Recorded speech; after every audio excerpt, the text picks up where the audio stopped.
So how tough was it for you to come back from that first round? You took some big shots and you looked like you were in a bit of trouble there. How hurt were you, if at all? Stupid as it sounds, that was kind of the game plan, just to let him kind of control and do whatever. I didn't really fight him back too much. I knew he was going to come out really hard, really tough.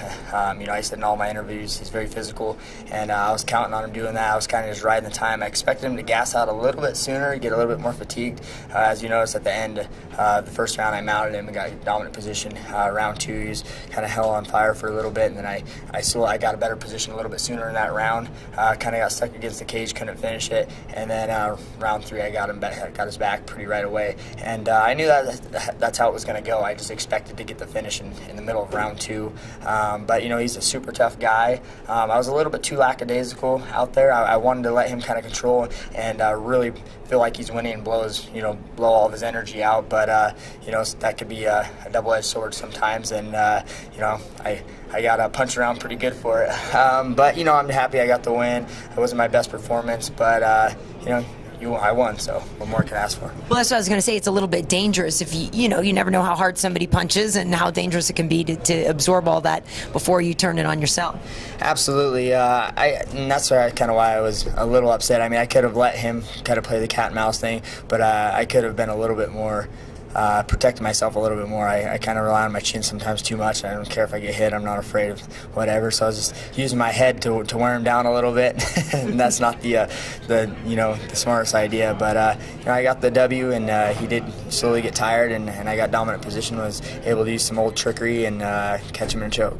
Was that tooth broken before the fight? No, it was not. The reason why is I have Invisalign braces. My dentist said I have to wear them 2 or 3 weeks before I switch them out every time. Well, I said, hey, if I can endure the pain and the pressure, can I just switch them out weekly so I can get my teeth straight quick? And he said, well, yeah, you can do that, but the pressure, or the thing with that is they change so rapidly, it makes them loose because they're changing. And I've been doing that for the last 3 or 4 weeks, and my teeth were already kind of loose a little bit, and I forgot to wear my bottom retainer when I fought. I totally forgot about it, and he just caught me with the uppercut. It was pretty stiff, but not the hardest punch but it broke my tooth and knocked some of them in a little bit, but that's what this is. That's what happens in this sport. You get punched in the face. So, Bryan, you've got a couple of wins in a row, which is good for you. And I know in the past there's been times where you do very well in the gym, and there's been times when you got in the octagon and it didn't go your way for one reason or another. What do you think you're doing differently these days?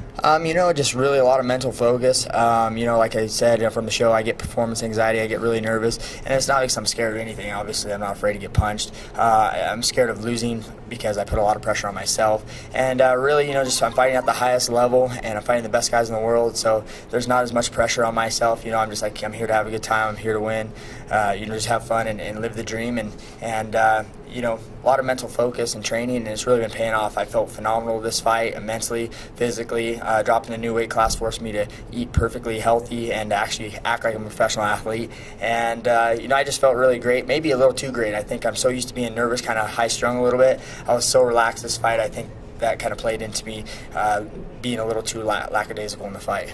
So this is a good weight class for you? Yeah, absolutely. I'm here to stay. I think, despite maybe my performance, I think I'm top 5 in the world. I just went from being really high-strung to really relaxed and comfortable, and I just got to find that balance, and I think I'm getting it dialed in.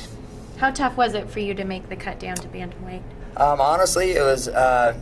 Initially, this last week, it was easier than when I've fought at 145, because 145 I'd be kind of lazy. I'd eat what I want, do what I want until about 3 or 4 weeks. Then I would kind of crash diet, eat healthy just to cleanse my body, and I'd make 45 pretty easy. At 135, it was more of a lifestyle change. It was really tough for that because for the last, I broke my thumb in the Ultimate Fighter finale, and I got up to 175 pounds. So 3 months ago, 2.5 months ago, I had to start this diet and change my whole entire lifestyle, my whole perspective on my diet, and overall, it helped me just be a better person, healthier, better athlete. And when it came down to cutting the weight for the fight, my body can endure the weight cut a lot better because I was in shape, I was healthy, and I felt phenomenal. So you and your girlfriend Miesha Tate are in the same weight class.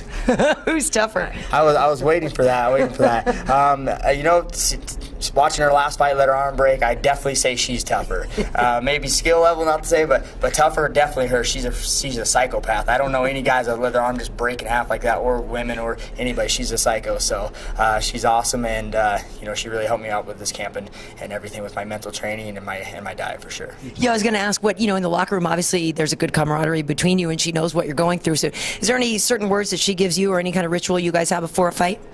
You know, she just focuses on just telling me, you know, to have fun, and this is why I've been fighting for, you know, 9 years, and she said you keep coming back to it, so you have to like it. Obviously, 9 years and you haven't quit. That was my 35th or 36th fight, and you know, finally I'm just starting to believe her. I said, yeah, I guess so. I must like it, and I'm here to stay. I'm not going anywhere, so I better learn to love it, and you know, she just have a good time, you know.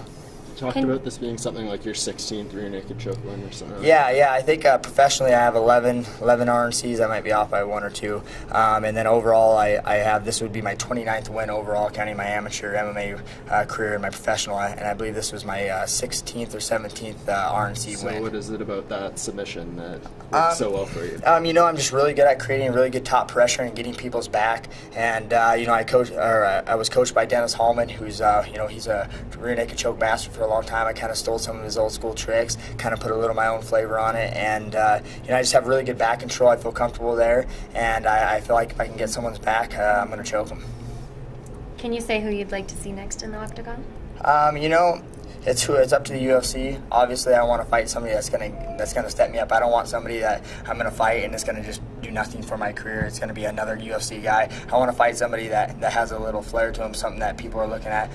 You know, I think Ivan Medjevar would be a great fight, really fun. He's got a little bit of name, couple wins, but you know, he's building up the ladder. But other than that, I just want to fight somebody who's gonna keep moving me towards the title and keep moving me up the ladder, and you know, just make exciting fights. Who takes the fight tonight, Uriah or Henin? Ooh, that's a tough one, man. You can never count out Uriah Faber. He's that guy. I trained with him for 1.5 years. The guy's got an intensity that you know, hardly anybody can match. And you know, right when people think they got him, they almost got him. Next thing you know, he turns it up another gear. But if I had to put the overall maybe technical ability, I'd say, you know, give it to Hen and Barao. But, you know, like I said, you can never count out Uriah Faber. That guy, right when you think he's going to lose, he turns it on. So that fight's kind of a toss-up to me. I'm just really excited to watch the win of that fight, you know, watch that whole fight unfold. Congrats. Thank you. Great job. Thank you, guys.